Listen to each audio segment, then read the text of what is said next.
first, welcome. Thank you all for being here tonight. I'm really excited. Really excited to hear from our guests. First, I'll start by introducing myself, and from there move into some of the conversation agreements and the event schedule, and then on to hearing from our guests. My name is Alexandria Hughes. I'm a mental health and criminal justice activist, an organizer at Michigan Liberation, also an artist. Love to paint. And some of the organizations I also work with is Accountability for Dearborn, Corker Foundation for Mental Health as well. And involved in organizing because of my experiences growing up, and also my belief that simply voting and hoping is no longer enough. It's time for action. So agreements for this discussion is just to be present and be fully as present as you can be, to be in participation. One mic, one sound, so that we can hear everybody's question when we do get to the Q&A portion, and also to use the raise hand feature, and also if you don't want to do that, using the chat instead to ask questions. And then also just being mindful of time. And this is our schedule for tonight. So first we'll start with part one of the Q&A, and I'll be asking the guests some questions, and then we'll go over to the audience Q&A, where you guys will have that opportunity to ask questions as well. And in closing, there will be an information sheet sent to all the guests, so you guys can learn how to support Taste the Diaspora and the co-owners, or co-founders, well, I guess owners too. And then also a recording of the event will be sent to you as well. I guess next we will hear from our guests. So I'll now pass it over to our guests to introduce themselves, and then we'll go on to questions. I guess I'll get started first. Just do a quick introduction. My name is Jermon Booz. I am 1/3 the founders of Taste the Diaspora. I am a local chef inside of Detroit. I also work with the Detroit Food Academy. I am a classroom facilitator for them. Also do a number of dinners around the city as well. And yeah, that's an abbreviated version of my background as it applies to what we do with Taste the Diaspora. And Raphael is on, and he can give a few words about himself. Yes, sir. How everybody doing? My name is Raphael Wright. I'm 1/3 of Taste the Diaspora as well. I'm a serial entrepreneur, social entrepreneur in the city of Detroit. I'm an East Sider, born and raised, so I operate over here on this side of town. I am an urban gardener, and I am currently building out a grocery store on the east side of Detroit right now. Food is my passion, because that's where community starts. That's where community building flourishes, and that's where I want to be. So that's an abbreviated version as well, for the sake of time. I'm happy to be here, ready to ask some questions, have some fun. Awesome. Okay, we'll jump into our first question. So I was looking at Taste the Diaspora's background, and that this is your 3rd year hosting the Black History Month events. And can you talk about the origin of Taste the Diaspora and just the role it plays in the Black experience? Either person, I mean, no, okay. Or both, whatever. I'm gonna pass it to Rafa just because it is. Rafa was a big part of the reason why it happened. So he was familiar with something going on where Chef Edric did this large Thanksgiving give out, working with her nonprofit, Make Food Not Waste. And from there, Raphael had wanted to recreate that. And I think he can probably pick up the story from there. Yeah, that was much of the start. Edric, our other third, is a chef as well, but she's a food fighter, and she works in the social field in relation to food. She works for a rescue organization by the name of Make Food Not Waste. And in 2020, Make Food Not Waste had this mission to feed 5,000 Detroiters over the Thanksgiving holiday. We were knee deep in the pandemic and food insecurity. We had started to begin to calculate how bad it was. It was already bad in the city, but now it's getting worse. So Make Food Not Waste, which rescues food, had this mission to feed 5,000 Detroiters in the city.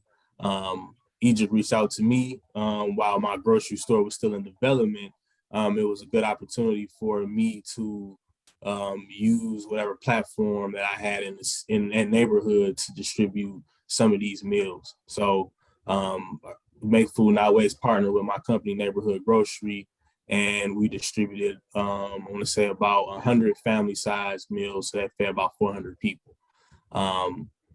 That was such a success, and it had garnered such attention. This was something that Make Food Not Waste was thinking about doing again, but Egypt and I more so was thinking about this for Black History Month coming in a couple of months after Thanksgiving. We could celebrate Black History Month and do similar things because we had so many of our food friends, restaurant tours that we knew, chefs and caterers and the likes who were struggling in the pandemic because everything was closed. So the revenue that they were relying on wasn't present. The PPP money was not available for many Black food businesses either. So it was a struggle. And we decided that we wanted to do something similar to what we did in November, but in February. Egypt was more so the brains behind pulling all the strings together. She tapped me for it, and then she tapped Jermaine, and we came together.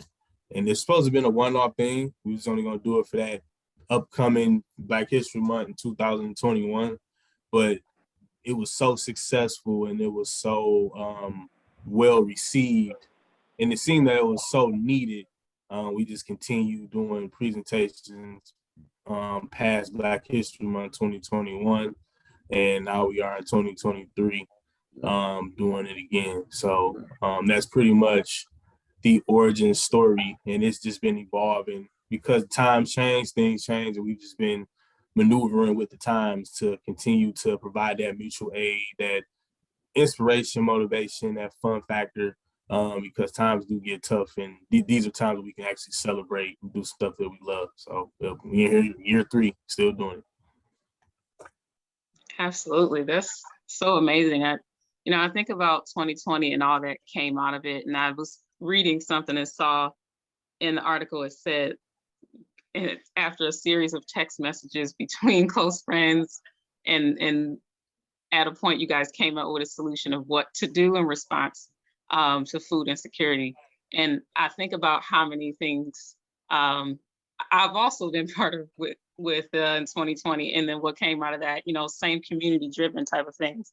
And I love to see like there's community coming together to find solutions so we can help each other.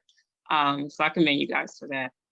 And then I guess the second question is, can you talk about the programming dates for this year's theme, Black Food is Resistance, and just how important that is for Black liberation?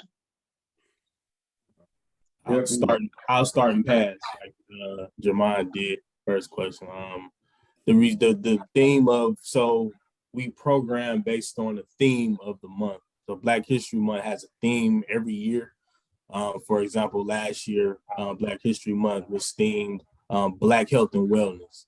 So much of our presentation, programming, and stuff that we did was centered around health and wellness. We had a menu that was more healthier than we would typically see. And then we kept that theme all throughout the year. And in 2023, the theme is resistance. So using that theme and speaking about the times and the eras and the movements where African Americans assembled and literally just fought against what was being done to them. We're using food and speaking of times that has happened in the field of food. And that lays out the programming that we're doing for the month and for the year. And Jamal can speak more beautifully her, I know it's made up aware on what the month and the year will entail in regards to resistance and the things that we're doing. Yeah. So when we got the theme about resistance, we want to try to craft it around food as best possible in relation to the diaspora and our culture. So we immediately started thinking about the civil rights movement and the impact that restaurants had in assisting civil rights leaders during that time period. From there, thought about also too just the narrative of how food itself is resistance in the sense that you have farms in Detroit that are continuing to bring, maneuver and push on our culture. And you also have the history of the diaspora through our food, right? So in part, we know about who we are based off of what we eat. So we thought about that theme and all those different capacities for as far as resistance goes. And we normally do shoebox lunches, right? The shoebox lunch concept was the first thing that we came up with. And the idea was to pay homage to, again, people in the South who had to find ways of resistance by traveling with shoebox lunches as ways to avoid pulling off the road, right? If you're traveling on a long route, long journey through Louisiana, per se, in 1945, and you're Black, you might not want to pull over in some random city. So this was a common practice where people would pack their lunch in shoeboxes. I had the opportunity to speak with somebody named Dr. Pete recently as well, who also gave me another narrative that I didn't think about as far as resistance goes in the shoebox lunches. Dr. Pete told me, and this was one of my African American studies majors, African American studies professors. He told me that when you would ride the train in the 1940s and 50s and 60s and you were Black, you didn't have access to that food cart. So again, you had to bring your shoebox lunch on the train because it was the only way you was eating if you was on a long trip throughout the South, right? So it's a lot of ways that shoebox lunch that we did initially in 2020 has translated into a form of resistance. And so we have several events coming up. The first will be Eve, February 5th, King Cake and Cocktails. She's actually from Wallace, Louisiana, and she'll be doing some demos on how to produce king cakes. The next day, she actually has 3 days of pop-ups. It's also Mardi Gras time, right? So we work with Frame a lot for different reasons. So she'll have a Mardi Gras style dinner at Frame February 17th and 18th, I believe now. And then if it rolls into my dinner, I'm paying homage to Jay Dilla. Jay Dilla is a really well-known producer from Detroit. Doesn't necessarily completely flow into the resistance theme 100%, but this is the perfect opportunity for me to pay homage to him. And I'll have that dinner on February 19th at Freya. February 26th, that'll be the big day for TDD. We're going to do our shoebox lunch in the style of a pop-up. With that, the food inside that box will pay homage, as I was saying, to resistance through food. So whether it be us recreating food from the South or bringing in flavors from the diaspora, we're going to showcase how resistance has played a part inside of food in multiple ways. And that's basically what the flow of Black History Month for us right now. Rafa, do you mind speaking on the food and security boxes we gave out early, as well as the Mary Grove thing we did? Yes. We have always had mutual aid in the back of our minds in doing these presentations, whether it's Black History Month or beyond, knowing again that food insecurity is a real issue in the cities, especially given the pandemic. Pre-pandemic, we were already dancing at 50% of the city being food insecure. Now we have 70% post-pandemic. So that kind of displaces much of our target audience with shoebox lunch sales and pop-up dinners and things of that nature. So our effort of making sure that this is a more inclusive month, we dedicated a large portion of our shoebox that we would typically sell. We dedicated that to providing those meals for free to people that were food insecure in the city. So we partnered with a bunch of nonprofit distributors, as we would call them, who knew where to route this food successfully. We prepared a bunch of food. We put them in shoe boxes, and that food got routed to those families. They'll still get the same Taste of Diaspora experience as others have in past, where the box comes with a playlist and supplemental information. We dedicated our box for the food insecure folks to education and resources. So things that you may need as a person dealing with food insecurity, under the poverty line. So some social services and things that may help you out. The number is 70%. So that's covering people in poverty and people that are above the poverty line. There's also resources for those folks that may be small business owners and they need some small business assistance and some technical assistance and guidance as well. So we dedicated a large portion of our boxes towards feeding those folks. We completed that within the week. The first week we started the month off with that. That was a very satisfying effort. So I'm proud of us for pulling that off, and now we can now celebrate the rest of the month. Yeah, and I just like to add on too that in doing that, I find that it's also very gratifying that the families that we're often providing for won't have the opportunity to have chef-made meals. And we put lots of energy into creating meals that other diaspora that could be sold in any restaurant throughout the city, because we put pride into the work, and we also want to be able to introduce people to new things, new cuisine, and just also spark their mind as well. So the same food that you're getting at the pop-up, we make sure we put inside of our boxes that we give out to our food insecure families. And we also have the opportunity to distribute to Mary Grove High School as well.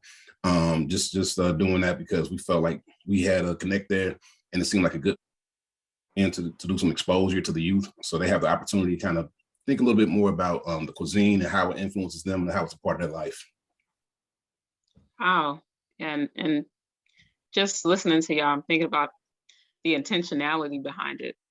Like it sounds very intentional. It's not just throwing food together for people in need. It's actually making it with joy and care. And yeah. I was reading something where, thinking about what you said about the shoe boxes, I was doing some reading in preparation for this, and just seeing how there was someone named Georgia Gilmore who was like a cafeteria worker and had fed civil rights workers and funded a lot of movements and helped the Black Panther Party even as well. And I'm just thinking about the free breakfast program the Black Panthers had, and how sometimes police raids would happen and there would be children eating their breakfast. And I'm just thinking about that role food is playing in resistance. And even farther back than that, I went to Ghana, had the pleasure of going to Ghana last year for the very first time going to Africa. And I learned about how during the Atlantic slave trade, as an act of rebellion and survival, and a reminder of home, enslaved Africans, before they would aboard ship, like they braided food, grains, and seeds into their hair, like into their braids. And there was a certain type of grain of rice that could only be found in that African country. And them bringing that with them, that was a piece of home, also, I mean, nourishing for them, and just like just it just shows like how Black culture and food has traveled, and how we've always taken that with us. And which makes me more curious about your work. Are you guys seeing resistance show up in this way in Detroit today, or around, or you feel like you'd like to see it more? Bravo. Yeah, that's actually a good question. It's a challenging answer. What I will say is that I've always said that, as African American, as a Black person, we have a lot to fight for. We have a lot to fight against. We have a lot of ground to cover, and we can't do that eating McDonald's. So having healthy food and access to healthy food is pivotal. When you flip that coin, so much culture and heritage, like you speak of the women braiding the girls' hairs with seeds. History comes with food, and I know, like, for us, in our community, for example, soul food has been kind of frowned upon as recent, but so much of our history is tied to that particular cuisine and et cetera. So when you don't use it, you do lose it. So those forms of resistance, having them present, it is empowering, because we see, for example, fried chicken all around the city, but who's doing the frying? You know, it's an Indian or something like that, not an African American. You know, that's my granny's food. That's my grandmother taught my mother how to cook that, and her siblings, and then my mother taught me how to cook it. We should be doing that, and you know, taking advantage of the economic opportunity in that regard. So having control over the food supply is a form of resistance in itself, and we definitely need more of that in the community. Is This is where it's challenging, because you know, in reality, it kind of doesn't matter what color a person is. If they're providing what a community needs, then it shouldn't be an issue. But because we've seen people outside of the community not look like us, and they have not provided, now we got to bring that question back up. Maybe somebody that looks like us need to be leading that pack. So we need more of us in those spaces, in those places, and leading these efforts, because it's very important to our history. But it's more so important for our present. We need to again, we got a lot to fight for. We got a lot to fight against. So we have a lot of ground to cover, and we have to be able to do it and nourish ourselves in doing so. So yeah. I hope I answered my complicated end of the answer, and I think Booz could take it home, make it easier, because that was a good question I've never been asked. So. Yeah, and I think it's just different perspectives on it as well. I had to sit and think, you know, on it for a second to see where do I see it inside the city, the resistance through food. I would say we have the largest amount of urban farms in the world. Malika Kenny is known as the founder of Urban Farms. You're on the call with an urban farmer, and that is a form of resistance on multiple levels, whether it be community empowerment, community beautification, providing food for self, providing food for the community, creating an alternative to the gas station and liquor stores, which flood our neighborhoods.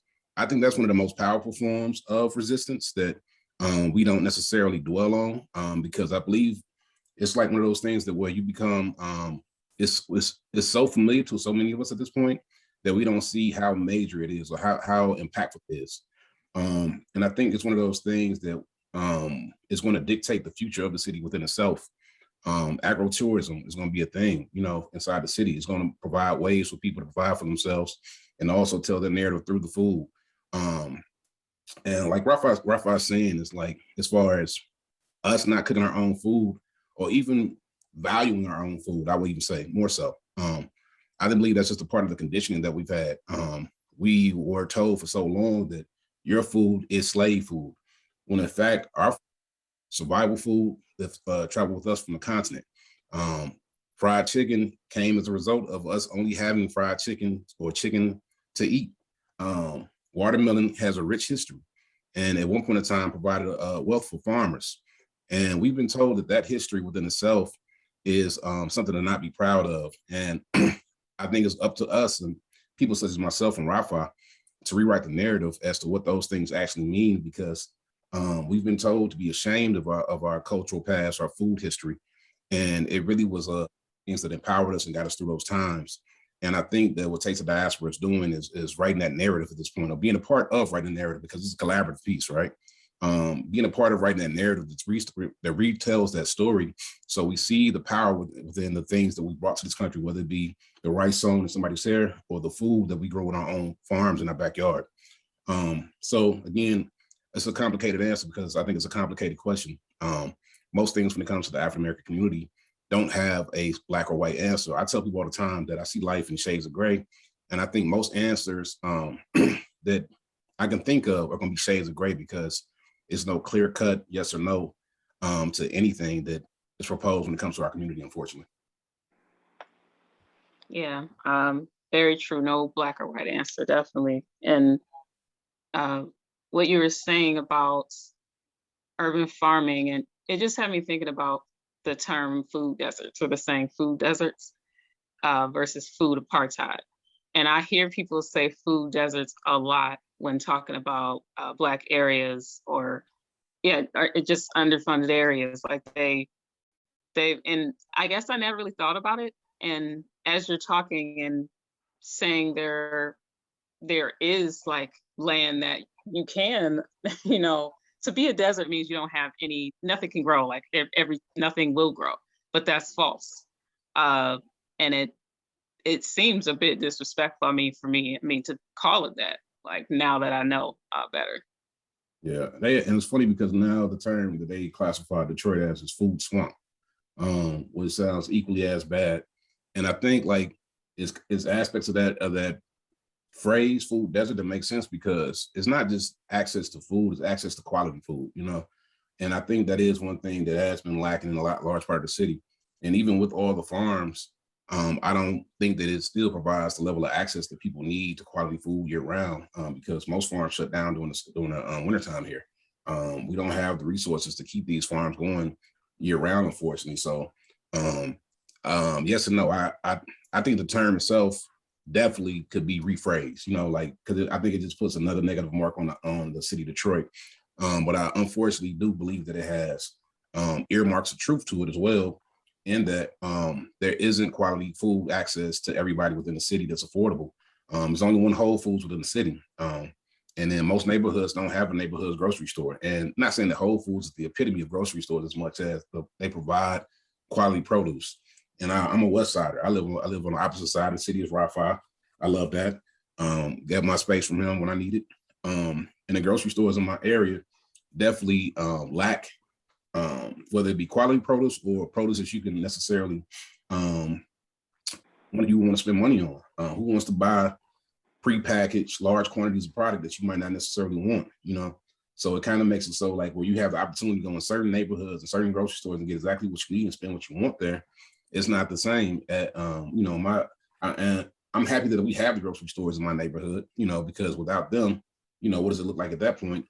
But even those grocery stores don't necessarily have the best interest of the community a lot of the times. And I think that's just another level of the disparity. You go in the grocery store and you feel like it is a racketeering, you know, they are here to make money, and you know, poverty pimp, so to speak. And again, I don't think the term food desert is accurate, because I don't think I think it's a better way to phrase that without having another negative term associated with Detroit. You know, we didn't sign up for this, and I don't feel like we should be punished by it. But there definitely is a lack of access throughout the city that needs to be addressed. And again, I say it all the time, I'm super proud to be working with Rafa, because he's taking on a project that requires an immense amount of labor and work, and it has to be a labor of love, because opening a grocery store is not the most profitable thing a person can do. Rafa has the intelligence and brilliance to do whatever he would like inside the city. He can be the king of whatever he wants to be, in my opinion. But instead, as he said earlier, he put his energy into what he felt like was the most pivotal part of empowering the community, was his grocery store in his mind. And I think that's why I have such an immense amount of respect for him, because he's one of those people who's trying to actually, as we kind of speak about, bring a form of resistance to his neighborhood. Yes. I love that you guys are on opposite sides of the city, because of, especially with what you're doing. It's needed. Yeah. Also, not going to get into the East Side versus West Side conversation, because we go all night. Yeah, but I was going to add to that. You know what I mean? It's been an honor to work with him as well, because he's just a wealth of knowledge from actually being on the operational side in, you know, that only Whole Foods that we have. But just to add a little bit too, before we go to another question, just to add into or build upon what he was speaking about with the swamp, because that's the other side of the coin. And it's almost like a double whammy, because if you're a desert, you know, no one wants to invest in the desert because nothing grows in the desert. But when you flip the coin and you have a swamp, it's almost like we can start chopping stuff down. Problem is, you don't know where it's such a treacherous terrain in the swamp. You don't even know where to start to chop. So like, for example, you know, we can't use the term desert because we have enough grocery stores technically to provide food. But to Jamon's point, those stores are not meaning well for the community. So that extraction happens. And anchoring, a grocery store is supposed to be an anchor.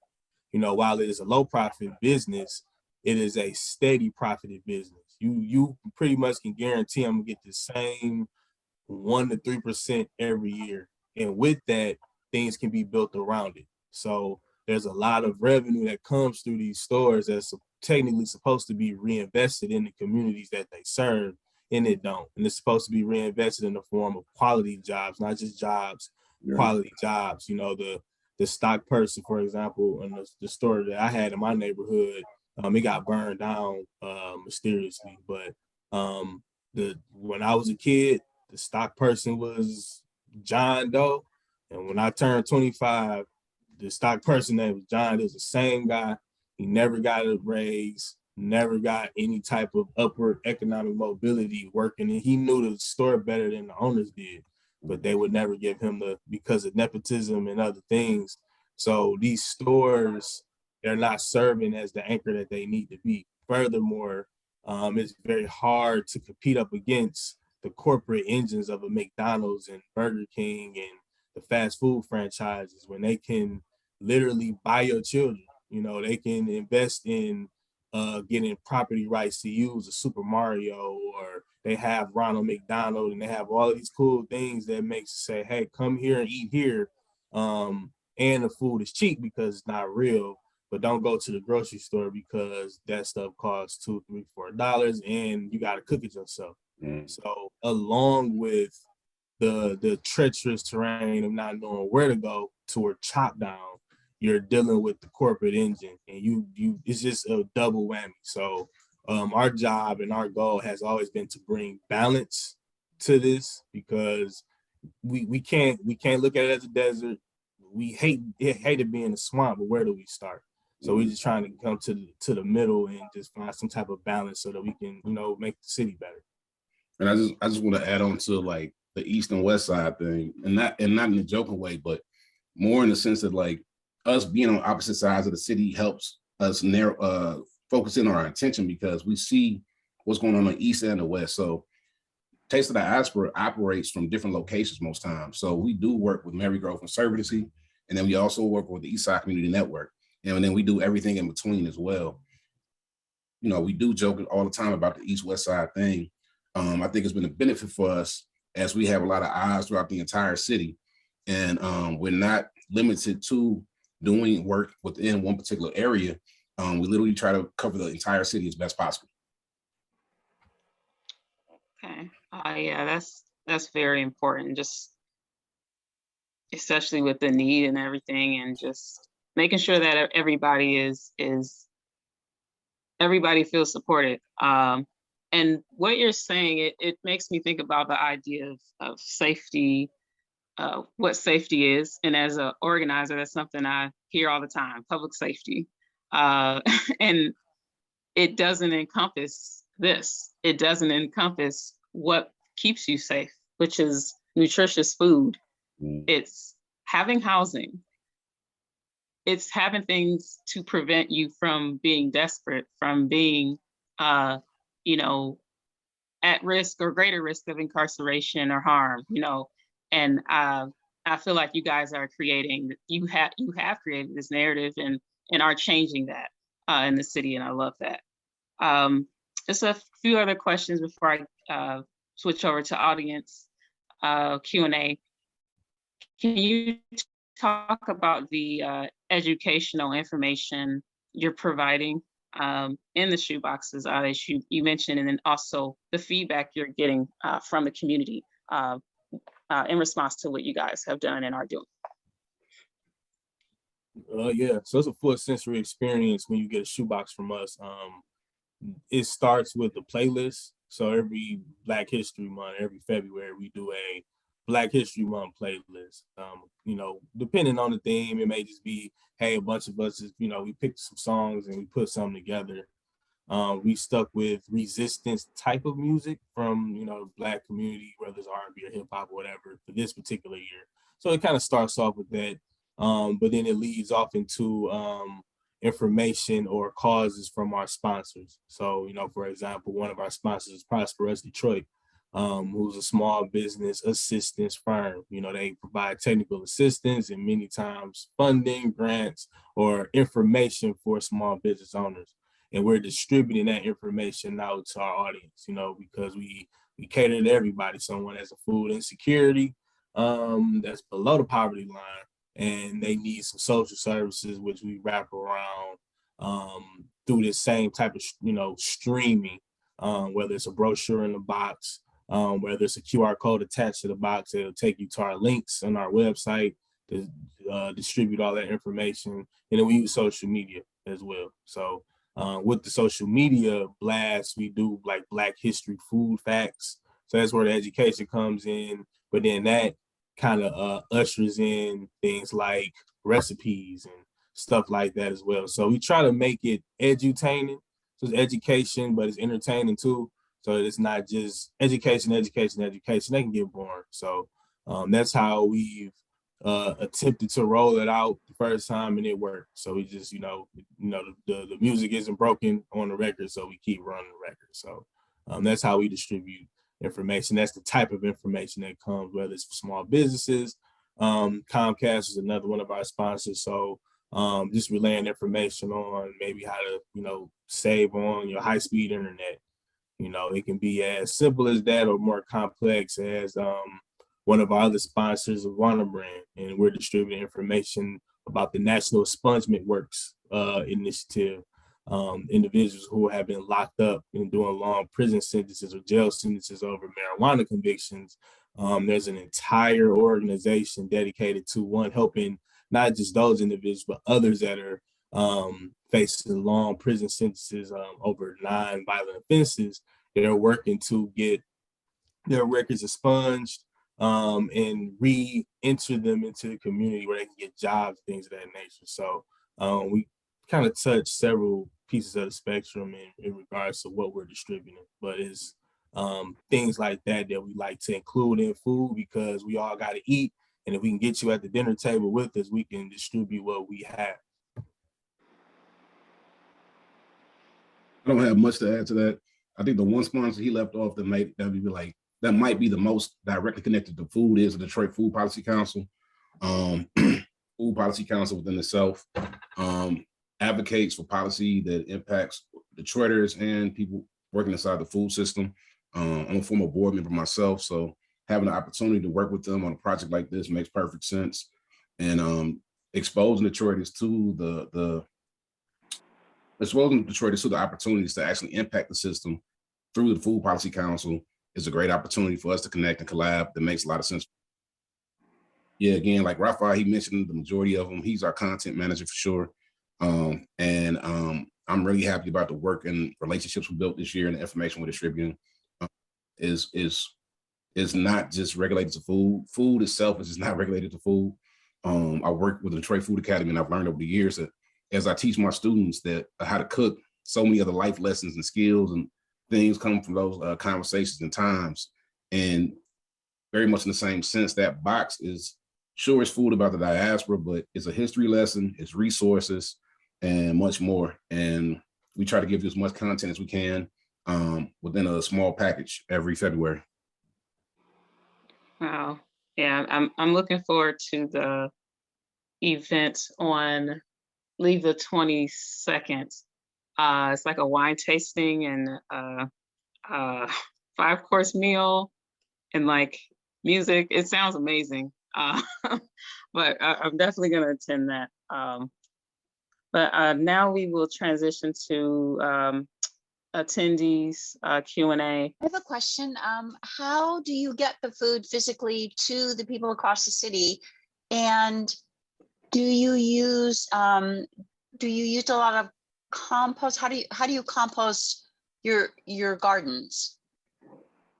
2 questions, sorry. I'll answer the composting question.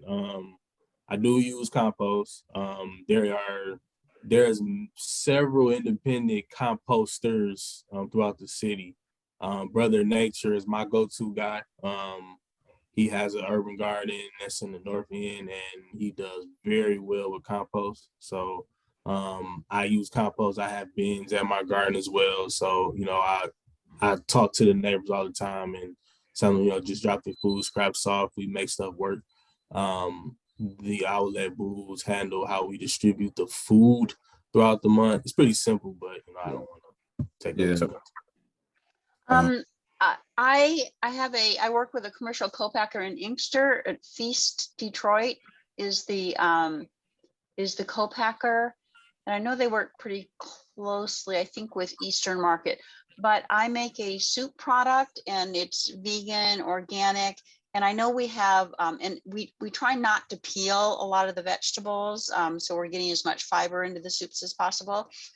But I know we have leftover scraps and I'm not sure who comes to pick them up. I know Amit, who runs Feast, is very, very good about not having waste.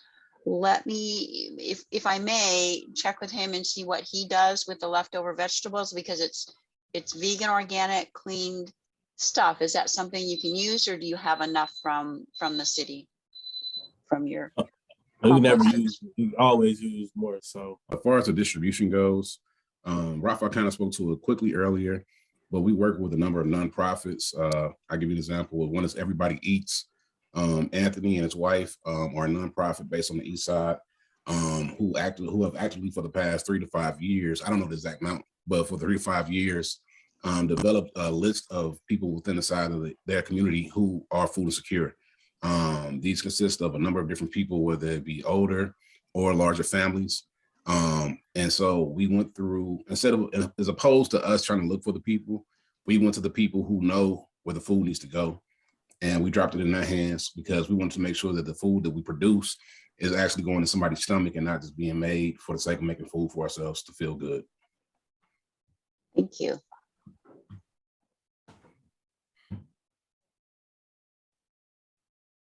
Okay, and then any other questions?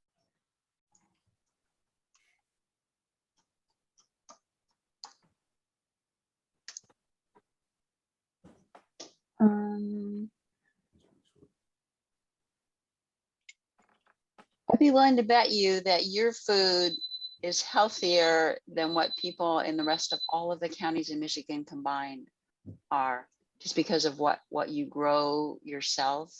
Was it Michael Pollock, I think, that said you can eat almost anything you want and be healthy as long as you cook it yourself. And you're not only cooking it yourself, you're growing it yourself from seed. I mean, that's how much purer can you get? What you're doing is incredible. Yeah. Last year, I think when we did the theme of what was the theme last year, Rafa? Black health and nutrition. Health and nutrition. But when we did that theme, I think it kind of permeated a few new layers of Taste of Diaspora as well. As we spoke to, we move with intention, and one thing we do now is we work with a group called Support and Feed. Support and Feed is actually curated and created by Billie Eilish's mother. So they are a plant-based nonprofit that aims at getting more people engaged in plant eating in urban areas. So we started this relationship a year ago, and monthly or bi-monthly, we create meals that are sponsored by Support and Feed, plant-based, and we also include elements of the diaspora, but those meals are also going to food insecure families or different events as well. But a lot of our food is very nutritious because of the evolution of Taste of Diaspora, as Rafa kind of spoke to, and now including that intentionality to be nutritious as possible, while also being something that we can, feed to a high schooler if necessary. Cool. Thank you both. And then if there is no questions, going once, twice. If there is no questions, I want to, before we close, give the floor to both of you, Javon and Raphael. If there's anything you want to plug or mention before we close out, feel free now. I think Raphael is going to probably say it better than me. So I just want to say thank you. I appreciate the time. This was a good opportunity for us to connect, and our people probing us so we can have further reflection time as to who we are and be able to spread who we are a little bit further. So I thank you, Alexandra. I hope I said your name right. I am terrible with pronunciation. And that's all I have. Thank you for your time tonight, Raphael. Yeah, he's horrible with names. That's the West Side in him. But in plugging, We have quite a few events closing out the month. All of Edric's events are sold out for the most part. So nothing to really plug there because Frame is a happy camper dealing with Edric. We have the vinyl pairing that we've been advertising, but that is Jamon's brainchild and baby. That is February the 19th. So that is the not this coming Sunday, but next Sunday, coming after Edric's events. And then we have our brunch. That's what we will actually be distributing our shoe boxes to close out the month, February the 26th at Freya, Detroit, same space that the vinyl parent will be at. There's also a cooking demo that will be happening the week going into that, the weekend of the 26th. The 22nd, we'll be having a cooking demo with Keep Growing Detroit. I'm pretty sure that was dropped in the chat as well. So we will be utilizing the collard green all throughout the year as one of the resistance foods that we are highlighting. That was the only crop that enslaved Africans were allowed to grow while they were enslaved in America. So to know why the collard green is such an important piece of our cuisine as African Americans, just stay tuned and you'll see why, following our journey and path. So I think I plugged everything. Thank you again for hearing us out and, hearing about the stuff that we're doing. And, I hope that it is cool to you all and hope to see some of y'all in the future and sometime this month. Yeah, thank you both so much. Thank you to everyone who attended, and check out that doc for everything mentioned here, their events and other Black History Month events going on around as well. And you all have a great night.